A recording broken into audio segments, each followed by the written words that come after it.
Hey, how's it Hey, going? good. How are you doing, Mason? Good. We got two more people that should be joining soon. How are you guys doing?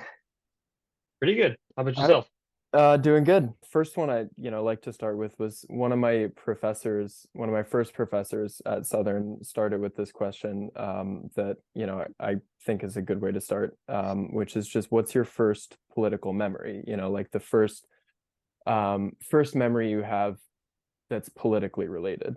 Yeah, so when I saw this, when I'm trying to like trace back or like what my first political memory was, it really was, um, you know, funnily enough, it was me being excited that Trump had just won the presidency. When so like back in 2016, when the election was happening, I was fairly Republican. And I think the reason that I was because I was kind of more, I was less interested in politics and I was more interested in being like an annoyance. And I felt like the best way to go about doing that was to push even if I didn't believe, I wasn't like believing it. I just to push that agenda of, being pro-Trump because everyone that was pro-Trump were kind of like the, they rocked the boat like in my high school. So I remember my mom was very upset and she even started crying when Hillary lost. But yeah, I was just being excited at Trump Trump winning, and now I'm the president of College Democrats. So, Yeah, that's quite the journey. yep. Emily, what about you? So for me, it's not really like that big. I just remember going to like the polls with my parents and I'll see like a couple of the names and I'll be like, who's that? And they'll give me like a little brief rundown. I'm like, okay. That's good. Peter, what about you? So ever since I could remember, my family's been very environmentally active. They're very pro environment and pro conservation. So really, as far back as I was like 6 or 7, I always heard my family talking about like um endangered species, like the acts protecting them, offshore drilling. At the time, I didn't understand it very much, but that was my introduction to politics, was kind of like my family always talking about it because they always had like these Sierra Club magazines and WWF and all this stuff. So they were always talking about conservation policies and whatnot. Yeah, my parents were really big on conservation policies too, so that was, one of some of my earliest memories as well. Um, Kind of going off that, my second question here is just growing up in this hyper partisan political environment. From your perspective, where do you think the roots of that partisanship, that polarization kind of came from? So my previous answer to me being excited that Trump won, I feel like is also very much a factor or is kind of like a result of what I think is the well, I believe that the main reason why we do have this hyper polarized environment is because of social media.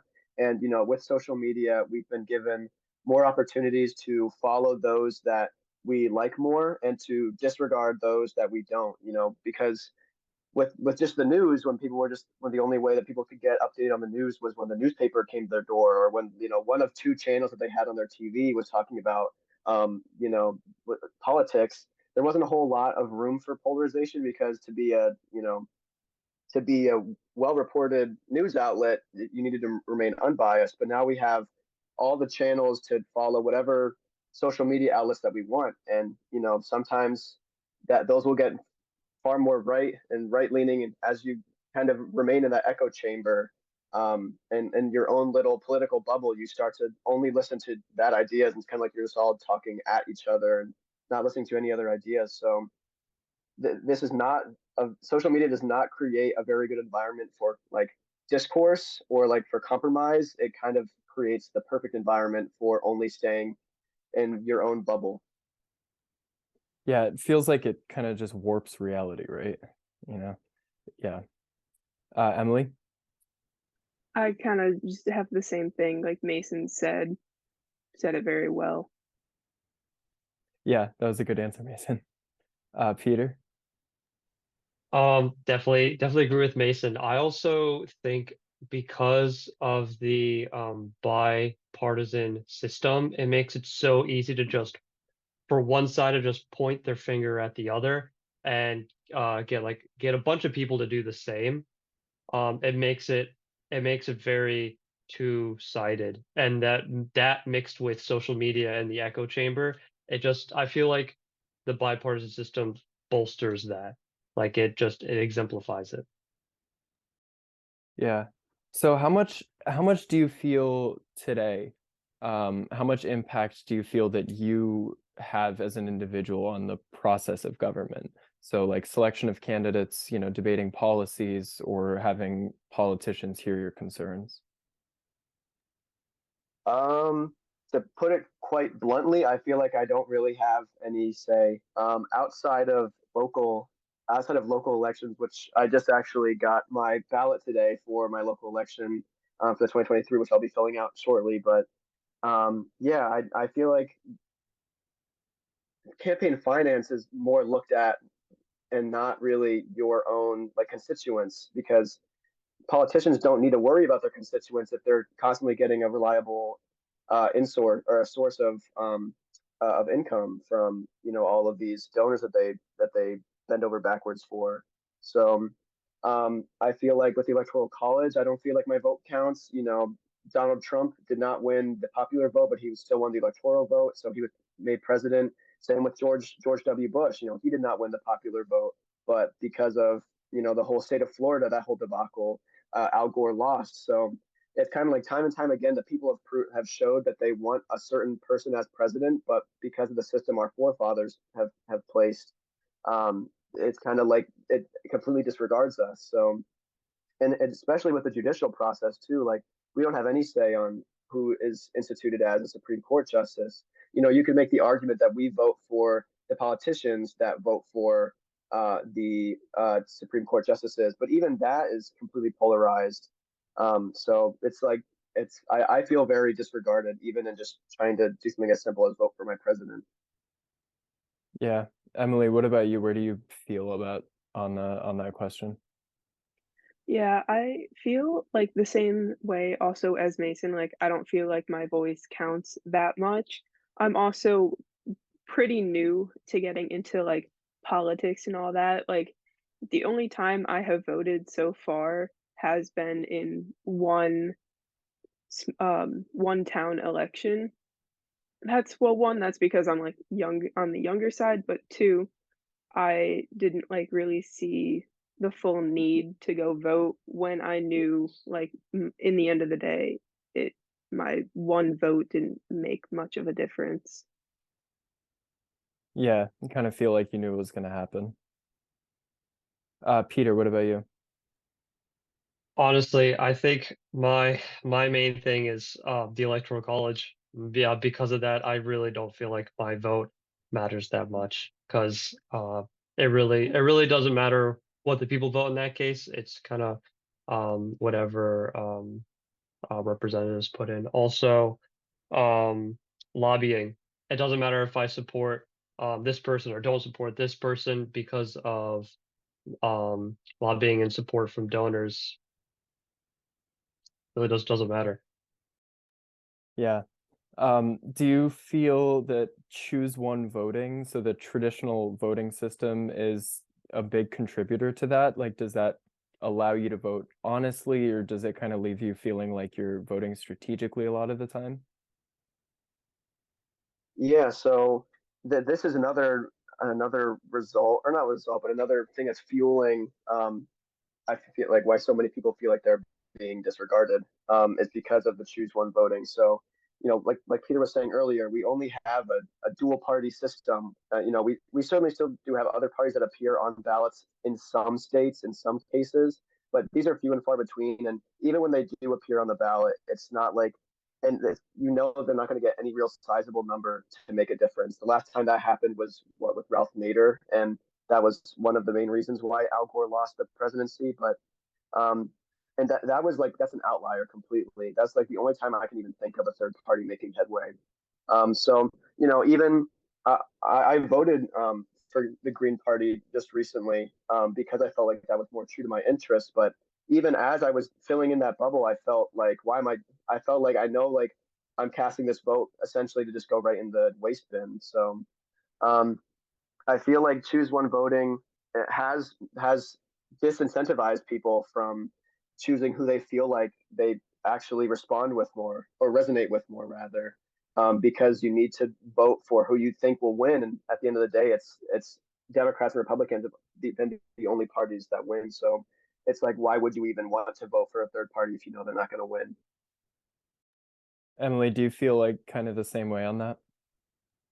Yeah, I feel the same way just as Mason, because it's like if I go to vote and like I know personally who I want to vote for, but strategically, if I want my voice to count, I would go for um, a candidate that is more likely to win, but still following what I like would want in a candidate. Yeah, like lesser of two evils, right? Yeah. Yeah. Peter, what about you?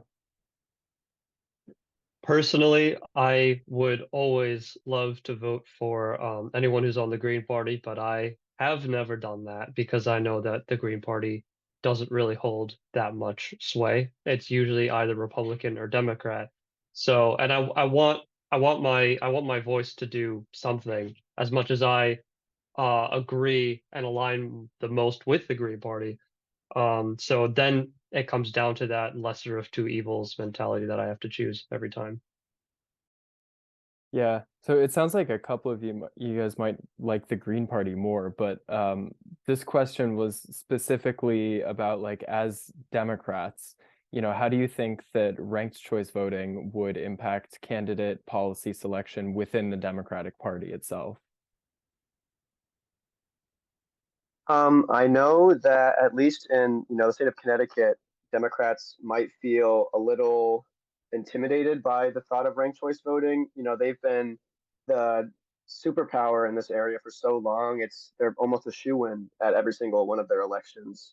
So um, for the Democratic Party, I don't know if they all buy in on it, but it is you know they're very one of the parts of their agenda are for democracy, and majority voting rather than I think plurality voting, which is what we have, right? So majority voting, making sure that the candidate that wins has the most support behind them. Um, regardless if it's Democrat, regardless if it's Republican, regardless if it's even third party, it having the most amount of support behind you will appeal to most constituents rather than their own political party. Yeah. Emily, what about you? Do you think, this would have a positive, negative impact on within the Democratic Party? So, um, I I think it would be positive as like just a hopeful thing, but knowing coming from a very Republican town, just going based off of the town, I know that some aspects of it would change the how people like view voting and just different candidates and their thought process behind politics itself. Yeah, changing the process, I think, is the biggest part of it. Peter, what about you? So as for the Democrat Party, I think it depends on how you look at it, if it could be a good or bad thing. I think uh on the bad side, like yeah, it might take away some of the power from well, the Democrats and Republican side and give some of that to third parties and increase competition. However, because because it's ranked choice, it's not just one. If let's say somebody wants to put in the Green Party first, they can still select Democrat, for example, or they could still select Republican for their second. So, depending on how you look at it, it could be a good thing. It could honestly benefit both parties in the long run. Yeah, and then I guess I'll go, broadly. What are some of the biggest things that appeal to you about ranked choice voting, just in general? Why are you kind of drawn to the movement? I'm drawn to the movement for many reasons. One is just something new. I feel like single choice voting has not worked. At least I feel like, like we've been saying, uh, people feel disregarded. People feel like they're not being included in these political decisions. It's just a better way of making sure that candidates, yeah, are really competing for a first place vote. And if they're not getting the first one, then they'll get this at least the second place vote. Um, it will promote compromise between candidates more. I know that I was seeing one video where they were like, vote me first and then vote them second. They're like, no, no, no, no, vote me first and vote them second. And I thought even that's like a little tongue in cheek, but it's still very fun. And yeah, I don't know. I guess lastly, it would just help promote more political parties from getting a foothold in Congress or getting a foothold anywhere. Just because you cannot safely say that every single American either identifies as Republican or as Democrat, and that's just been the narrative for so long that it no third party can gain any ground in any election really, and those that do, yeah, it's almost like I'm shocked that I hear that like this mayor in and where was it? But he just became the Forward Party, So Newberry, Florida. Yeah. yeah, like even Yeah. that's so great to see, just like something new. It's not even like I don't even care what the political party is at this point. It's kind of just like I want more voices being amplified. So that's what ranked choice voting really brings to the table.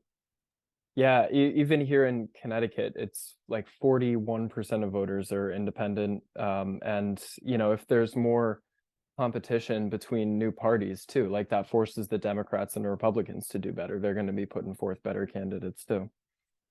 Emily, what about you?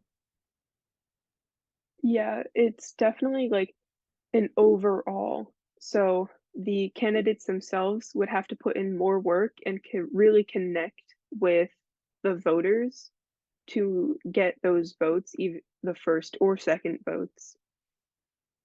But it would also encourage people to vote as well because their voice would actually go somewhere and their opinion would have a say.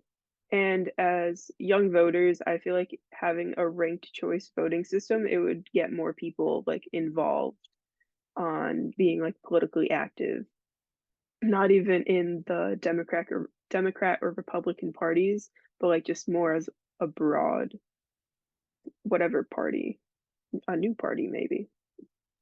Yeah, the studies they've done on like where ranked choice voting has been implemented showed that young voters in particular turnout went up a lot, between elections. So yeah, you're definitely right about that. Peter, what about you? Um, what really drew me to this was the concept of competition. I feel if you have a lot of competition between multiple parties, it would encourage individual candidates to reach out to more people and more places rather than just um, kind of just like not really doing much outreach, like just relying on donors or making empty promises. I feel like more competition would be a good thing. Yeah, I'm on the same page with you there. I think competition is one of the most important things that has to come back. So my last question here is, in your opinion, what are some of the most impactful things students or individuals can do today in this current political environment to make their voices heard about ranked choice voting or any other topic they're passionate about? So, given the current environment, what do you think are some of the most impactful next steps? That's a very good question. I gotta like think about that one for a second. But I know that at least what's helped for me is that I've tried um just voicing my opinion more really. We live in an environment where even that can be shunned, just voicing what you believe, or when you do voice what you believe, there's always harsh pushback from whatever the opposing side is. So just remaining true to yourself, and trying to voice what you believe in and calling out things as you see it, but also remaining civil. That's also one of the biggest things because not taking things personally, I guess, is a big thing. being able to understand that politics doesn't necessarily have to be like a personal thing. While it obviously is an emulation of what your personal beliefs are, I feel like if someone attacks your political party, it's not like an attack on you, really. It's just an attack on, that political party's platform. So I don't know, and even just getting involved locally, like that never hurts, regardless of what the political party is, because it could be something you're for, something you're against. I know that I was looking for an internship in where I'm from, Macungie, Pennsylvania. I was looking for an internship with Ryan McKenzie there. He's my state representative, and he's a Republican, and I don't necessarily believe in the things that he does, but just remaining active in that.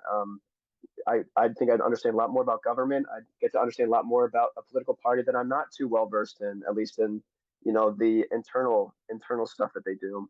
So just trying to like keep aware of things that are happening locally is the best you can do. I try to stay more local than I do, federal or like nationwide, because I feel like that's more personable right there. The things that you can do in your own locality. Yeah, I think not taking things personally is a big point. There's a lot of mean stuff out there going around in politics. But local too, I love that answer, because local, is you can really have an impact. It's much smaller environment. Yeah, I like that a lot. Emily, what about you? I also agree. I agree by like getting your own personal opinion involved, no matter like what others think, and encourage people to get like more educated on a topic. Like if you see there's like an event going on, you can encourage people, hey, you should go to this. You can learn a little bit more about something in politics to maybe get a more solidified voice as to where um you believe. Yeah, that's good. Peter. I definitely believe raising your voice, making your voice heard, whether that be just around the people you know, or as far as like rallies or something, civil discourse is the best way to draw the most attention to this. Also, and now this is very challenging, and I do understand that, but like encouraging, um, like as a society to not get defensive when you hear an opposing opinion, kind of like what Mason was saying. Really, really listen. It's not an attack on you. Really listen to what the other side has to say, because you might learn something new. That might not even be about what the person is talking about. You might just you might learn something new. And I feel like that's how the wise become wiser, is listening to opposing values and bolstering your own in the process. Yeah, I agree with that completely. Even if the person you're talking to you think is so crazy far to the, whatever side you disagree with, you can still talk with them and figure out like, okay, how did you get to this point? Yeah. I think, not to interject or anything, but I think another crucial component is also remaining educated yourself. Trying to do research on where your news is coming from and not taking anything at face value. I know that there's this like website that I love to use called Media Bias Fact Check, but even they do a really great job of like understanding like the value of reporting that is coming from wherever you get it from, and even like where their bias is. I use that for every single news outlet that I get my news from, and if it's like a new one that I've just heard of, I'll look it up, and then sometimes I'll find that they have traditionally low reporting, or at least low factual reporting. So then I try staying away from that. But there's so many people that still follow this news outlet that take everything they say at face value without doing any research themselves. I try just getting my news from everywhere. I try getting my news from wherever I can, as long as it's been proven that they are factual reporters. So just don't stick with one media outlet and just stay with that all your life and say that this is the word of God and this is what I'm going to follow for the rest of my life. Like there's other ways of becoming educated. Yeah, completely true. Do you want to send me that link actually at some point? I've seen a couple of those websites, but yeah, I like that. Yeah, definitely. It's literally just called mediabiasfactcheck.org, I think, or .com. Okay, nice. All right, well, thank you guys so much for doing this. I appreciate it. All right. Thanks so much for having us. Yeah, thanks so much for Yes, doing this. thank you. Hmm? Talk soon. Have a good day.